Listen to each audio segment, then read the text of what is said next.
It's always impossible to know, could we be where we're at today if we were an ESOP or if we were a different ownership structure? Maybe, but I highly doubt it. Yeah. When I look through it, I don't think we would be in the same spot as successful as we are, having a group of employees that continuously supports the growth and challenges Choice One to be better every year. That's led to us being, in the top 5 best firms in the nation to work for in our Yeah. industry. We wanted people to have to put some skin in the game, because we felt if it was truly going to drive a different approach and a different engagement level from employees, it had to be that they had actually written a check for that Yeah. share. Our belief was, if it was something you earned through tenure or something like that, it just wasn't going to come with the same commitment level to make sure that they're following that filter and doing the best things for Choice One.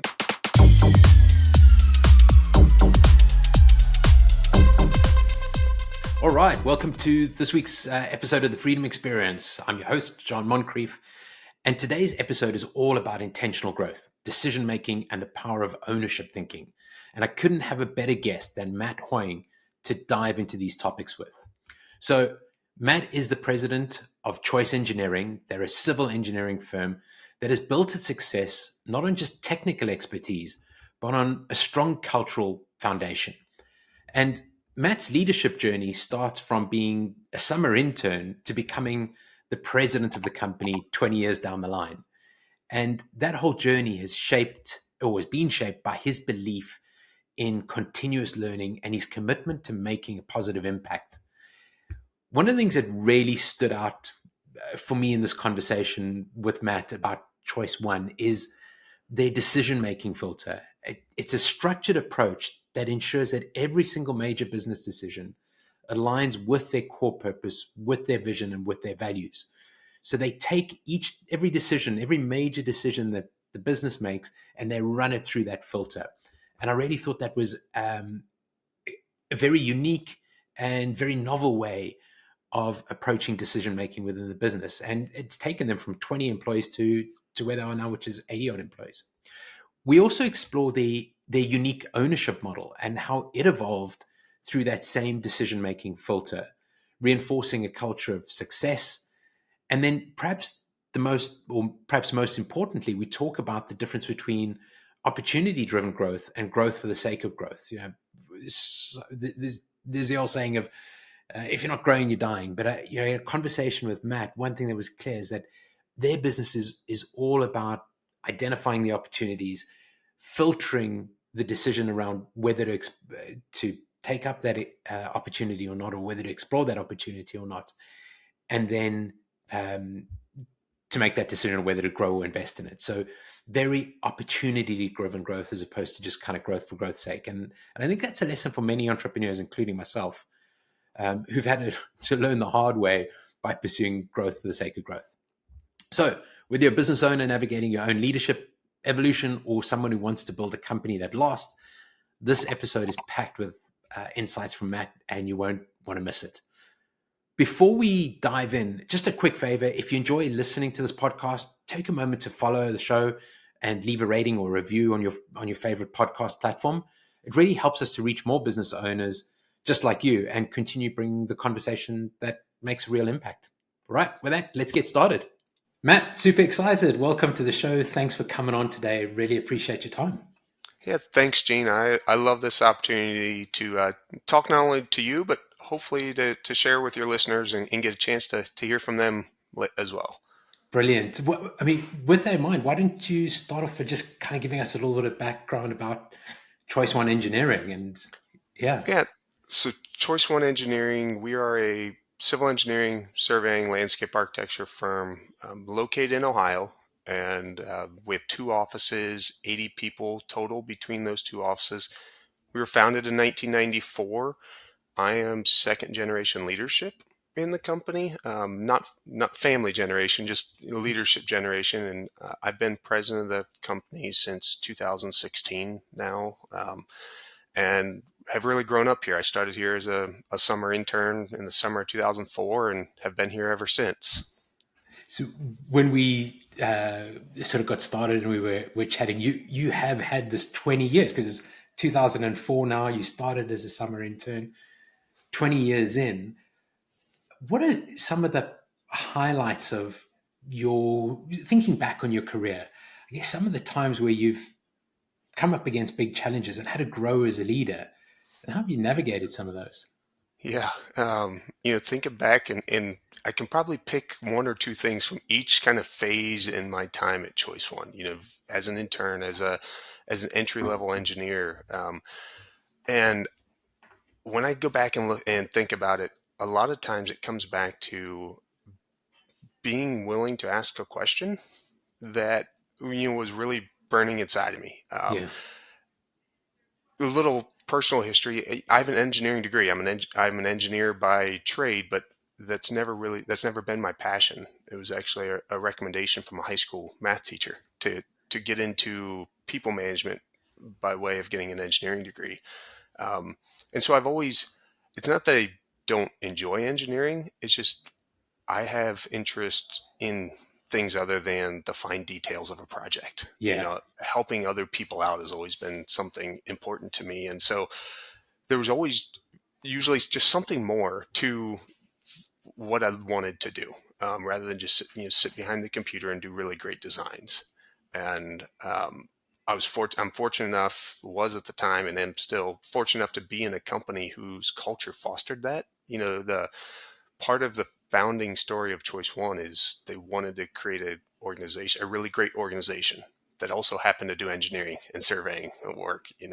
So they really focused on the business leadership and the culture and um, creating that environment where someone that had those questions could ask. so And was that core purpose there right from day one in terms of the business, like from the founding or the founders? yeah, my understanding of it in talking to the previous leadership and getting to know them over the years, and they're still involved in different ways in the company, is yes, it was. We define our purpose as provide fulfilling lives for a lifetime. Um, that language wasn't necessarily, when I started in Yeah, 2004, that language wasn't there, but that's what it was. You could feel that. That was, you could sense that when you worked here. You could feel it, by the interactions, from the leadership to a summer intern. yeah. Um, was that was really their core purpose, and honestly one of the things that attracted me to not leave. You get a lot of pressure. At least I did, when I was at college, to try different companies. Use your summer interns and not work at the same one. And um, fortunate that Choice One is close to where I grew up, but because of that purpose, it just resonated very Yeah. much with me and the culture. And I said, I really don't think I'm going to find a place that I can align with more. And I stayed here because of it. So you come in, you feel like you belong in this place. And before while we were talking, we're getting started, we were talking about how 26-year old, at 26 years old, you had to go and open a new branch, and two of you about the same age go off to open this new branch. But I kind of got the sense that you have sort of always half full kind of cup scenario. So you're always asking questions and trying to learn. How's that Yeah. helped you through this journey? I think honestly, it's helped me realize that there's not one path to success, Yeah, right? I could look at, when I came in, the leadership of the company, in where they were at in their business cycle, their life cycle, was they were where they wanted to be. And they thought, we're going to maintain in this 20 to 25 range employees. The clients we're working with do really great work, be really great company, and just keep doing great things for the people that we are. So that was the model that I had to look for. I'd not worked anywhere else.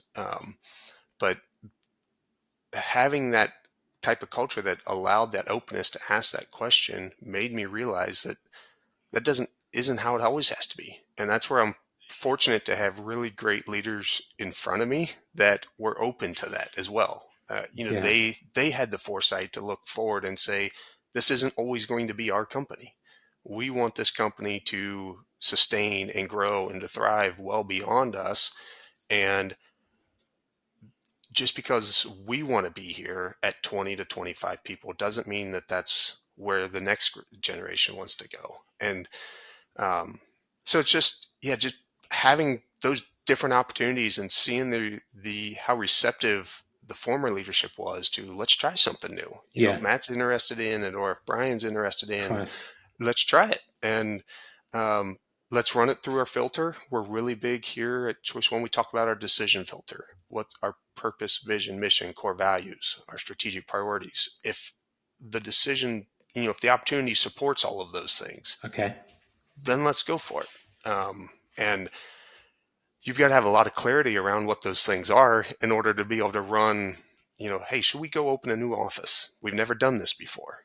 You've Yeah. got to have a lot of clarity around what your purpose, vision, mission, core values are in order to be able to say, yes, this is going to work with two 26-year-olds who have engineering degrees, who have never done this. We've never done it as a company, so we don't have the internal resources to support them from experience standpoint, right?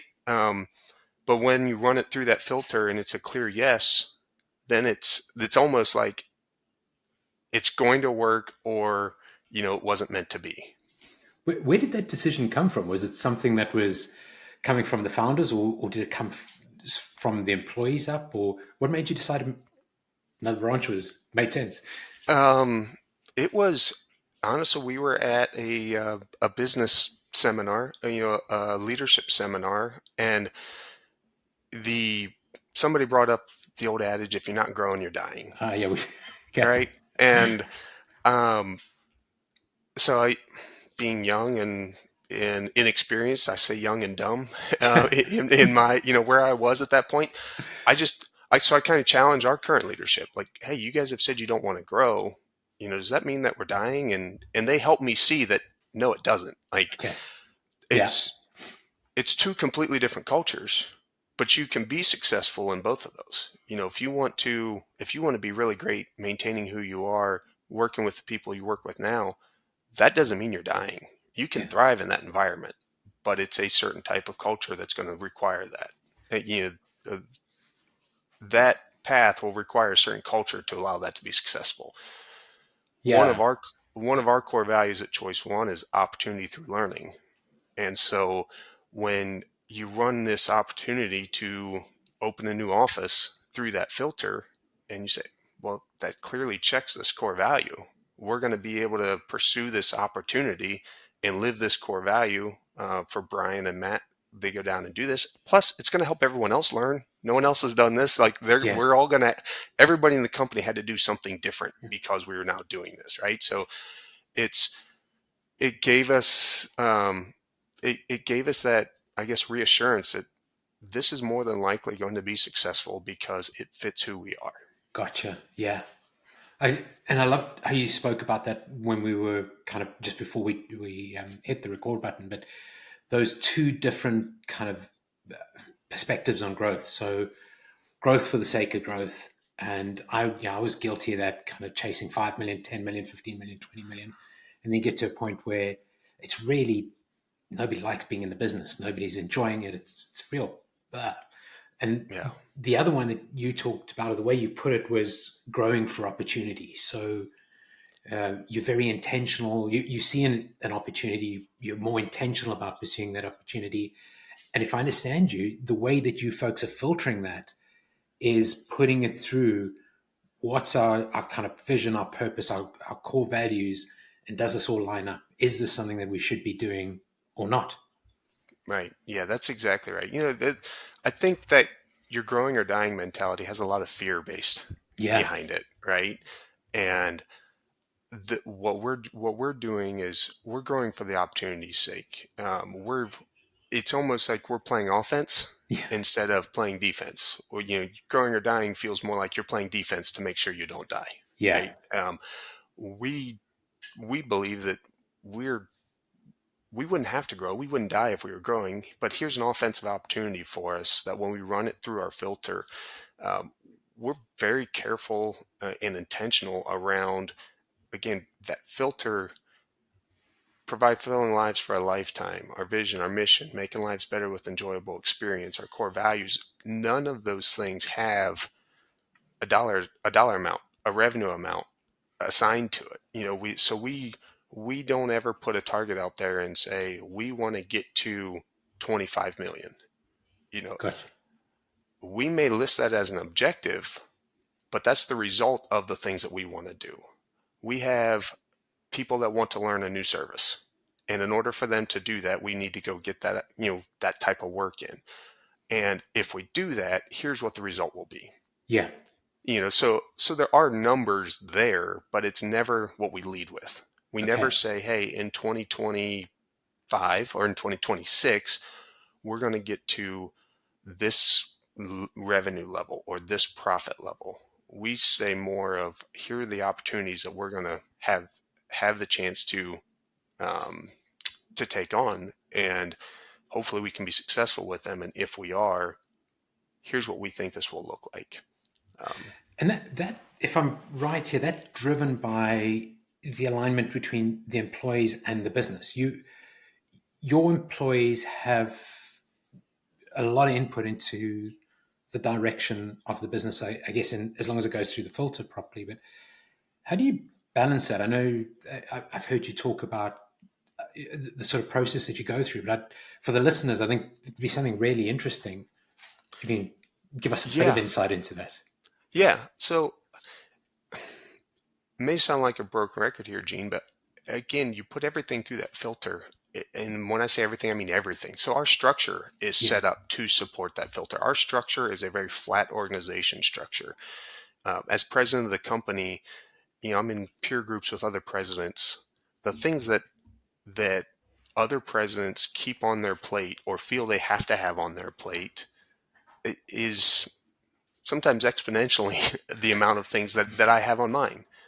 Because when you have that clarity around the direction, the purpose, vision, mission, core values, the direction of your company, and you clarify that to your employees, and you can then give them the autonomy yeah, to be engaged in the company, the autonomy to make decisions for themselves, but also for the company, and you can trust that they're going to make a as good, if not better, decision than I will. It's not always the same decision, and that was something I had to learn over the years. Was just because it's not what I would have done doesn't mean it's wrong. And sometimes, if really it's probably wasn't the best decision for the company, what I've found out is it's because I haven't spent enough time clarifying that filter gotcha. Yeah, for the employees. They were trying to do their best. They could write it out. They could word for word tell me, here's how I thought this decision supported our purpose, vision, mission, core values. And where I had a difference of opinion of them, it was like, it's because you don't understand enjoyment, which is one of our core values. You don't understand enjoyment to the way that we would like you to understand enjoyment. And that's not your fault. That's my fault. yeah, That's really, my biggest role is clarifying that filter, providing more and more clarity so that then I can get out of the way and love it. let Yeah, them be engaged in the company. And we have all in all employee company meetings once a month where we talk about this stuff. We have a lot of different opportunities where we bring these things up and have the chance to reinforce what we're trying to do and what we mean by this. And when everybody in the company knows that everyone else knows it and supports it and wants the company to be successful, then they actually start helping each other get better at it. Like, hey, I noticed you did this, and that's awesome. That is exactly what we mean by responsiveness, or that's exactly what we mean by making lives better with enjoyable experience. Or hey, I think you missed the mark here, yeah. and here. So it kind of becomes this cycle of we the visual of our cycle is define, align, and then mine or monitor, Okay. for ambiguity. So we Yeah, define it, we try to get clarity around it, and then we talk about it a lot as a company. So we align the team around it, and then we look for those opportunities to celebrate, to say, you did this really well, or here's a chance for us to learn this better as a yeah, group. And um, you hire our interview process is set up based on this. You start hiring people whose values align with that type of structure, that values align with the company. And it it almost becomes that, you know, ball you got to get out of the way. Don't stop it. You know, Yeah. let the momentum keep going. And just make sure that it's going in the right direction. Every once in a while, you need, you know, a little nudge to course correct, but generally, it's my experience. It's a really cool thing when you proverbially sit back and watch what 80 people collectively can do when they all have the same um, clarity and purpose and vision and direction. Yeah, when we started talking, you talked a little about being intentional and how that's an area of the business that you need to maybe be working on going forward. But it got me thinking about something I've heard you say in the past as well, where I think there was a boulder in your back garden and you used to spend time with your mom looking up at the stars at night. And I get the feeling that you you talked about just taking that time and sort of um, I guess stepping back from all the noise. And I get that feeling that part of your business sort of process is taking time and not rushing things. So when you talked about hiring, finding the right people isn't about, oh, we need to get somebody in right now. We've got a new project, a new opportunity. There is actually a lot of intention built into your business already. Yeah, yeah, and that's, you know, again, I got brought in. I was lucky to be in this situation. I was because the founders started the company with that intentionality in mind, and so that's been driven in, and we've seen the success of being intentional, and we've been able to look at the mishaps when we weren't intentional. You know, we're not. No one's perfect, you Yeah, know, right? we make We've all made those mistakes of, man, we really need somebody in this position, and a couple years later when we realized it didn't work out, we could all go back and say, we knew it wasn't going to work. You know, we just in the moment felt like we needed to do something. Um, so that intentionality has been part of the culture for a long time, even to the point where our engineers, our surveyors, our production staff, like we have lower utilization goals. I mean, we sell hours, right? yeah, yeah, So that's utilization. Typically, is a very big thing in our industry. We want our billable people to be billable as much as they possibly can. We intentionally have lower than average goals for that because we want to make sure that our team has that time to slow down, be intentional, to think about what we're doing, and to make sure it's aligning and that we can run it through that filter. And it's going, you know, we're going to do it in a way that makes sense for choice one. Um, it's it's the reason that not everybody fits here. I yeah, mean, our culture is choice one's culture. It's not the right culture. It's not the, you know, and other people's cultures aren't the wrong culture, but yeah, it's the right culture for us. And so that intentionality about making sure that the people we bring in already align with those values and can help us enhance those values is important. yeah. I was interested in how you are kind of looking at choice one into the future and the structure of the business. We sort of talked about employees being involved in the direction of the business, but you also have your own ownership structure that's set up, which is, as we were saying at the beginning, not quite an ESOP. It maybe leans more to a sort of co-work or cooperative type um, sort of setup where you buy employees are buying in, so you have that option. Yeah, it's so our ownership structure is it is technically an employee ownership structure, but it doesn't follow the standard ESOP regulations. It's something that we revised back in 2014. This is, you know, when the former leadership was still here. Yeah, I worked very closely with them, and we kind of came up with, okay, what does the future choice one look like, and what's going to allow us to be most successful? And we really felt like in order for us to get that true buy-in, true engagement from employees, a key part of that would be to allow them to be owners. And so we started looking at all the different options that were out there, reading books, talking to people that were a part of different ownership structures. Yeah. And the thing that kept kind of nagging at us was there just there's parts of this just doesn't feel like it's choice one. And so we said, kind of went back and said, okay, if we look at those things that are important to us, and, if we look at those things that are in our filter, how would we create an ownership structure? Let's just basically, So you but actually applied the filter to the ownership structure as oh well, yeah, just going everything. Okay. So yeah, yeah. sorry. Yeah. So Yeah. So, I got a blank whiteboard behind me. We essentially whiteboarded this and said, gotcha. we don't know if this is legal. We don't know if you can, but if anything was possible, what would this look like? And we, we sat down and over months, almost a full year, just started drafting, next best draft, Yeah. and said, okay, what's this look like what do we think this looks like? Let it sit. We bring it to our external board of advisors, get their input. And we keep throwing things out that we didn't like, or we'd add things, and it ultimately came down to, if it was going to support choice one, it needed to go through that filter. Yeah. It need it. We felt the employee ownership structure was a very key part to our future success.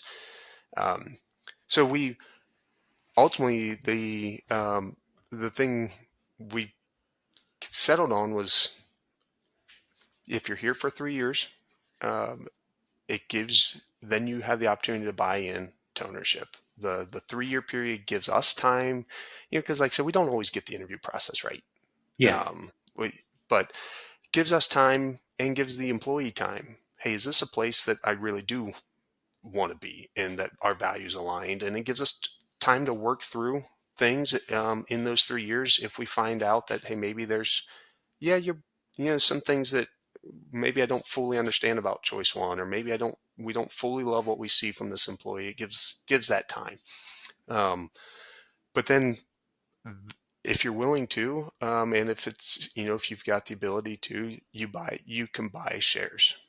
So we wanted people to have to put some skin in the game. Because we felt if it was truly going to drive a different approach and a different engagement level from employees, it had to be that they had actually written a check for that Yeah. share. Um, our belief was, if it was something you earned through tenure or something like that, it just wasn't going to come with the same commitment level to make sure that they're following that filter and doing the best things for choice one. If hey, I just wrote a big check here and I want to make sure I get that return on my investment. So I'm going to, Yeah. I've got a little more external motivation than to make sure that we do the things that that we believe we're supposed to do here at Choice One. Um, and by creating that plan ourselves, it has given us the ability, and we have made modifications over the years. So Yeah. it's, as we've come across things like, hey, you know what? I didn't think about this then, but this really doesn't fit us. We need to take this part out.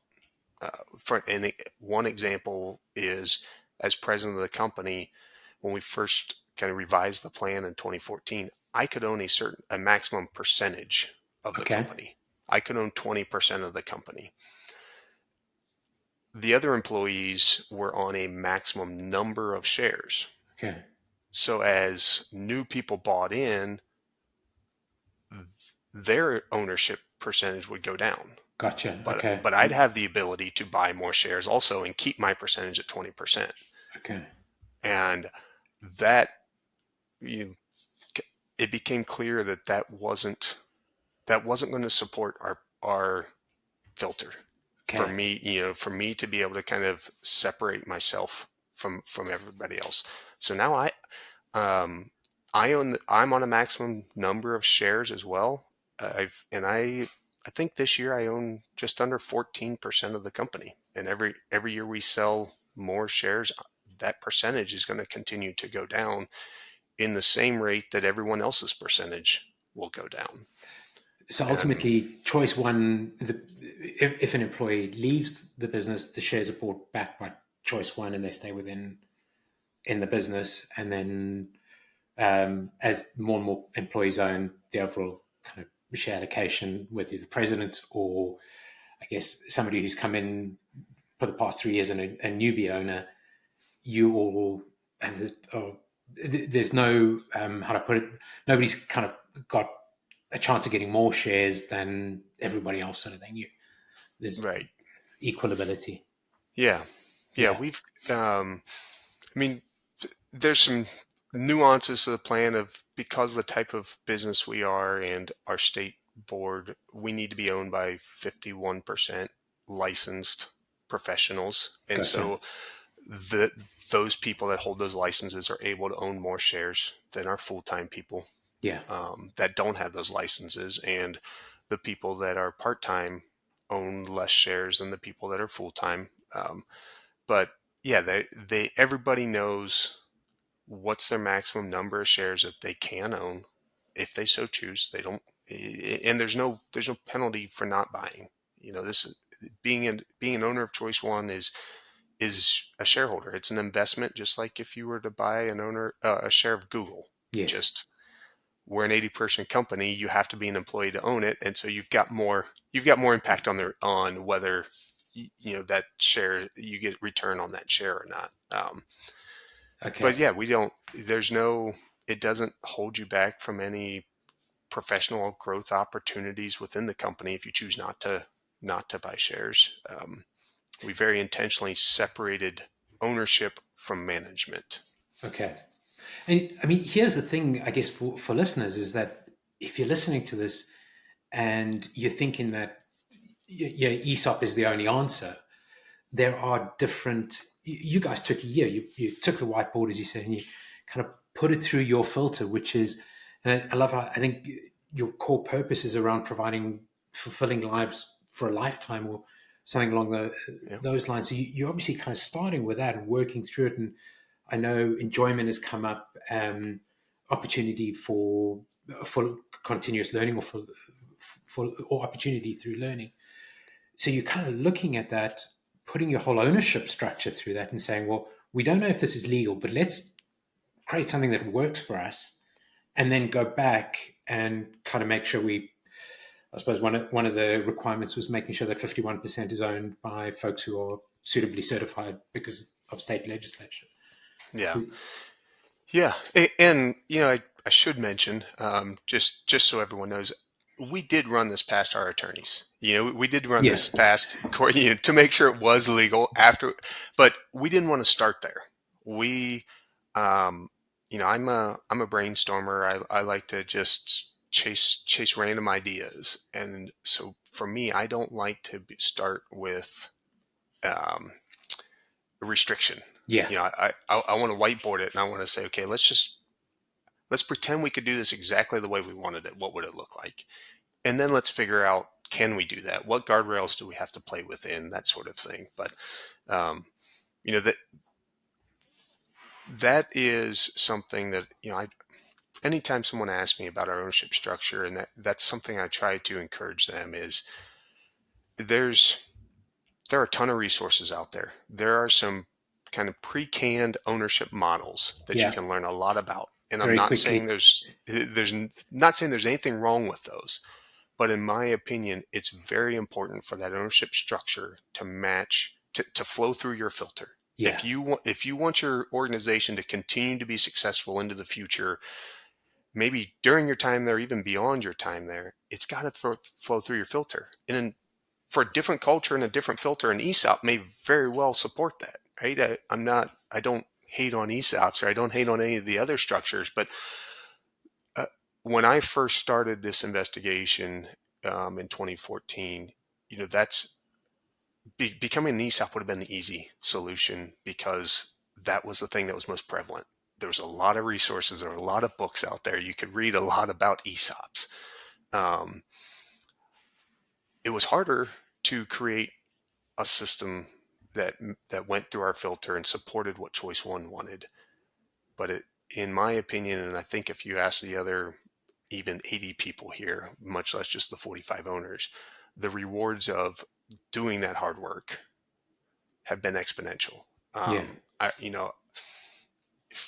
From all measures, from impact to other people's lives. I mean, I believe, and I have stories of, being out in the community and hearing people come up to me and, find out I work at Choice One, and they say, "Oh, do you know this person? They're an owner at Ah, Choice yeah, One."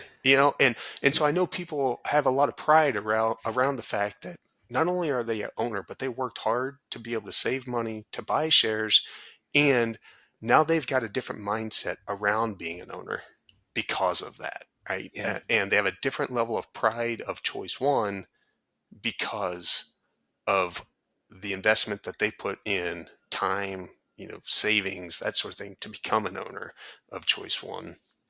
Um, so I think uh, it's always impossible to know, could we be where we're at today if we were an ESOP or if we were a different ownership structure?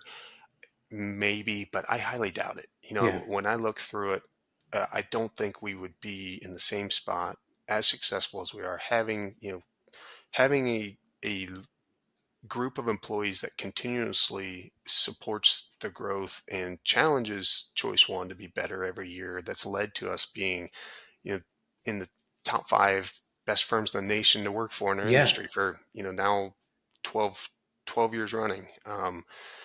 And I believe that is led by the 80 of us, not me. As president, my role is to guide the direction, not to pull. I Yeah. I don't I don't want to pull 80 people along to follow Matt Hoing's vision Yeah. and direction. I want to help guide 80 of us to follow a common vision, a common strategy, a common purpose and mission that we all support. Um, and that's a personal leadership style of mine, that I want to be. You know, people have kind of labeled it a servant leadership style, but you know, I want to lead them in their direction and guide them in the direction that we want to go as a company versus hope that I can get them to support Matt Hoing's direction. So, Matt, does that mean that the vision kind of almost becomes a living, evolving Mhm. thing in the business? I mean, when we look at the vision at the moment, transform our world is your top kind of vision. But I guess as the company grows and through opportunity, that vision might change or things might transform. Would that be true to say? Yeah, very true. Our strategic plan is a dynamic document. We update that sometimes weekly. When things in the environment change that we didn't know 3 months ago when we were developing the plan, we update our strategic plan. We every year at a minimum look at our purpose, vision, mission, core values. Are these still what are serving us, and are these still the ones that we truly believe in? So it's like kind of It checking the filter on the water machine. Is Right, this thing yeah. still right? Yeah, because Right, exactly. That's a great analogy. And in this year, we actually decided that that vision of transform our world wasn't providing our team enough clarity to make decisions okay, around. So we updated our vision, and we said that part of our vision is going to be to define grow intentionally. We want to grow intentionally. Um, and so part of our strategy this year is, how do we define those two words, grow grow and intentionally. intentional?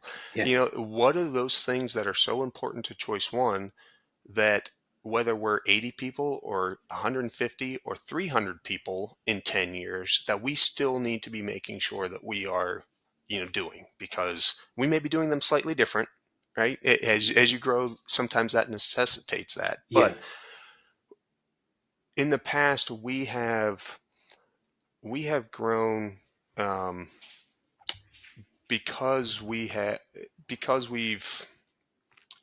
just been following our systems, following our processes, and if that's allowed us to find good people and we bring them on, great. And we've grown to allow our people more opportunity, but we've never really set a target out there and said, this is who we're going to be in Mm. 10 years, and now let's create a plan to get there. We've always kind of gotten where we got because of the things we were doing. And it's a slight change. It's a slight mindset shift. But I kind of I liken it to, again, that offense versus defense thing. We Yeah. In the past, we didn't want to lose what we had, so let's keep doing what we've been doing and Yeah. let's see where it gets us, right? And that's kind of been that's been our mentality. And that Now, served you well up until now. yeah, it served us Yeah. well up until now, but one of the things you realize as you do add more people is it's harder to make sure that all 80 people have the same level of clarity that 20 people did when I Yeah. first started, right? Because I personally don't see all 80 of those people every day, and I don't interact with them on an everyday basis. Um, so it's we're realizing how important it is to have more clarity, transform our world. You can think of a lot of different decisions or opportunities that go through that filter. Well, can that transform our world, and what does world mean? So to some people the world means 8 billion people on this Yeah. planet. To some people the world means my family. Yeah. My family is my world, and I just want to make sure. um, so we said we needed to provide more clarity around that.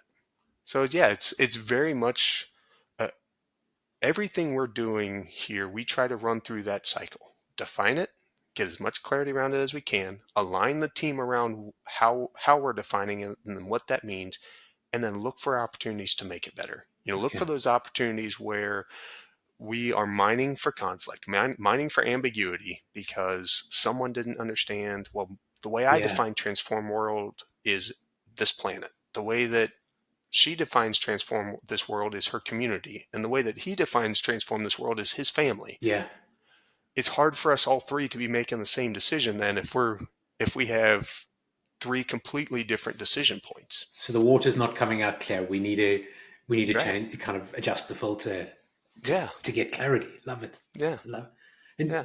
you mentioned 10-year, so defining growth intentionally, and you mentioned 10-year. Are you starting to think about that sort of 10-year thinking now? Like Rob Duvet talks about slowing down time, and I mean I love the way you put that when I chatted to him. But is that what you're kind of looking at ahead now? Yeah. So a couple reasons that we're talking 10 years. One, we are a company of engineers, surveyors, very analytical minded people. Yeah. So in the past, we've only agreed to follow a strategy if we already felt like in our mind we knew how we were going to get there. Okay. Got it. Yeah. Um, 2, 3 years out, it's easier to see that what I'm doing today, how that's going to affect Yeah. 3 years from now. 10 years out, that's really that pushes it a little farther. So I'm trying to break that mold that even myself get in, but that the rest of us here get into of we need to know the answer before we start. So this is where we're Yeah, going to be. right, Kind of let's work the way back to how we're going to get there with that analytical mindset, and just right, kind of go back and then map out the path. And it might not be perfect, but we're moving toward where we want to be in 10 years from now. right. Yeah. So that's 10 years for me is one, I think it's just mainly to highlight that point of we've got to try to start thinking bigger. We've Yeah. got to accept the fact that we've got to think about the things that are really important to us, and then what is it going to look like?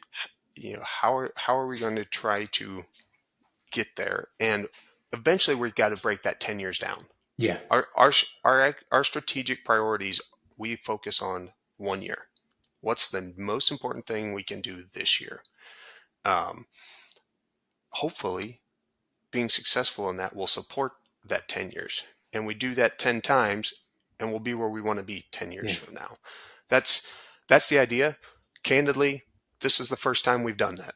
To the So, whiteboard. so we're almost 2 months into it. I can't promise it's successful, but I will say we have seen a little bit different of a mindset shift around it Yeah. because we've put something out there that is that far out. Um, but yeah, it's even for me, it's hard to think about, 10 years. What do I want to be doing in 10 years? I'm going to be I'm, my kids are going to be older in 10 years. So my just different season of life. Yeah. All of us will be in a different season of life in So 10 years true. than we are today. And so it, it makes it harder for us to just sit down and say, I know the answer.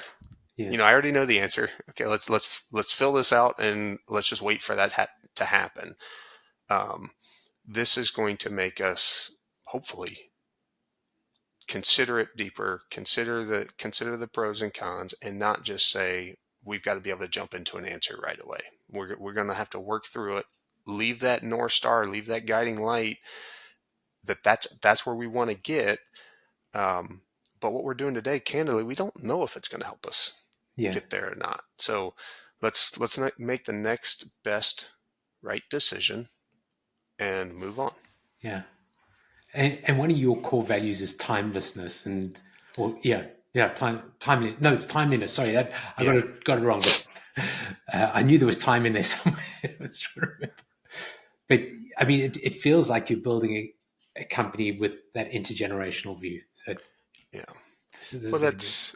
that's our intent. Is we want Choice One to be Choice One for forever. Yeah, I've the evergreen company kind of mindset of 100 years from now, we still want to be Choice One, doing the things that are important to Choice One, and that's our ownership structure plays into that, right? yeah, Today I own 14, a little less than 14% of the company. In 10 years or in 20 years or whenever, maybe in 2 years when they decide that, I'm not best for Choice One anymore, for the leadership of Choice One, I want to, I don't want that burden to move, to be able to buy my shares back to be what ends, our path of Choice One. yeah, I've seen a lot of peers in the industry get to that point where, well, I'm ready to retire and we don't have an ownership structure set up in place.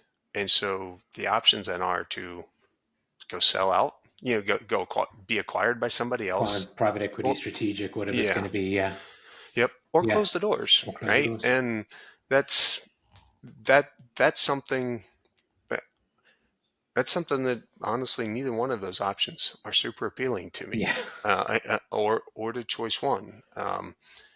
And that's where I'm at today in 2025 and 2035. Maybe, maybe something's different, but we believe in trying to set things up when before there's an emotional response to the situation. When I'm 3 years from retirement, I'm going to have different mindset and thought process around what's that transition look like than yeah, I do when I'm 13 years or 23 years from retirement, right? And so I can think more clearly now about the company's success through that transition because my personal success through that transition is farther away. yeah. But you're still thinking about it. You're still being intentional about both of those things and how they sort of ultimately line up, Right. which Yeah. is It, there's a lot of things we talk about that if it's good for the company, it's going to be good for me personally. Right. I mean, yeah, from a financial perspective, would it be better for me to own 80% of the company right now?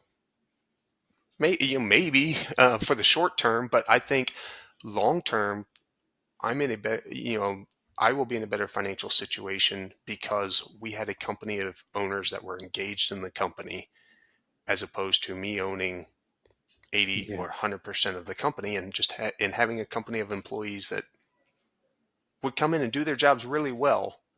But we just believe that there's an extra level of engagement with that yeah, ownership tied to it. And when that ownership is it is seen to be closer to uh, everyone's in a similar spot in that ownership, right? I can own 180 shares. A licensed employee can own 40 shares. It's that disparity is not 20 or 30 times. yeah.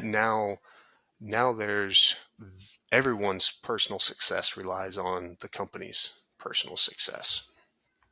And I almost think that, I mean, you hear a lot about owners selling, leaving the business, exiting, and kind of going into this depression, the loss of purpose. And I feel like the approach that you're taking and being intentional about this and thinking it through, and I know it's a long way away, but down the line, you've built a sort of family of folks who own a business, and you've been thinking this through for probably decades before you actually come to, okay, it's time to move on. And I feel like there's a deep rooting in the community. You talk about people owning parts of Choice One and having those conversations. Oh, I met so and so, they're an owner. There's almost something that kind of goes beyond just locking the doors, selling the business, closing up, walking away, that endures beyond, um, into the future, and being, because you've been intentional about it. Yeah, Yeah, I've, you know, it, as I've thought about my personal exit from Choice One at some point in the future, what am I going to, what am I going to walk away and feel most proud of? It's not going to be the amount of money yeah, that I get out of that, you know, transition. It's going to be the fact that I can look at a an amazing team that is ready to take Choice One beyond what I could personally yeah, take it. And, kind of conversely from that, that's the one thing that I've told my wife, I've told the people here at Choice One, like, I don't want to be the person that's holding Choice One back. And yeah. so my personal plan may be to retire in 2040. But if we get to 2035 and we realize that Choice One has opportunities that I don't have the knowledge, ability, interest, energy So yeah, to pursue, I hope that somebody comes to me and says, Matt, it's time. yeah, I hope that I personally realize it so that they don't yeah. have to. But, Self-awareness. right? Yeah. Yeah, But that's why I'm having those conversations of, yeah, look, I don't want to hold Choice One back. I don't want to walk away and say, you know what, those last 4 years were great for Matt Hoing personally, but Choice One's in a worse spot because of yeah, it. So that's what that's one of the things that, uh, one of many, many things that I've learned from, the former president of Choice One, one of the founders, and the other founders that are still here. Their amazing ability to give up their own personal gain for the rest of our gain has made Choice One what it is today. And, yeah, I personally believe, because I got to see that and experience it firsthand, I personally believe that that's going to be repeated in this next transition, yeah. whenever that time is. And, um, it's, unless that retirement comes also with a coffin box, I hope to be able to We hope it still, doesn't. to look in and see Yeah, the success that these guys, I to see don't it carry on. envision that that we're going to that we're going to separate on, hard terms. I'm going to be cheering for their success more when I'm not here, or just as much when I'm not here as I am now when I am Yeah, here. So yeah, it's but all of that, like, all of that goes back to creating that ownership structure that supports that purpose, yeah. that that goes through that filter. I I'm not there yet, but like I said, I just don't know that I'd have that same mindset if we didn't spend that time to create that ownership structure that I believe and that we all here believe supports the The core core values, the values and vision, the value. purpose, Yeah, mission. that filter. Yeah, Eagle, time for one last quick question. yeah. What does freedom mean to you, Matt? Oh, um, Gene, I think freedom means, the ability to be able to live in the present. Nice. You know Yeah, what? When I think, especially in my role, right? A lot of my role is looking towards the future, yeah, and making sure that the things that may trip us up in the future, hopefully we can address them before we get there. Um, but I also, I know people in my role who are living in so much fear because of the future that yeah, they can't enjoy the present. And to me, that's where freedom is. Freedom is in that spot where, not that you're not thinking about the future, or not that you're not reflecting on the yeah. past, but that you actually can enjoy the present Love it. because, you know, the stresses in your life, or whatever the case may be, there's a ton of things that may keep you from being able to live in the present. Um, but to me that's freedom. I love it. There's Yeah. there's a lot of societal pressure, I think, to ignore where you're at now Yeah. because you need to focus on where you're going. And as a parent, I fall into that a lot with my kids. Of I'm not I'm trying to help them be a better student, not today as a sixth grader, but because I want them to be successful in high school and in college should they pursue that. Or I'm trying to help them be better at basketball because I want them to play on the high school team.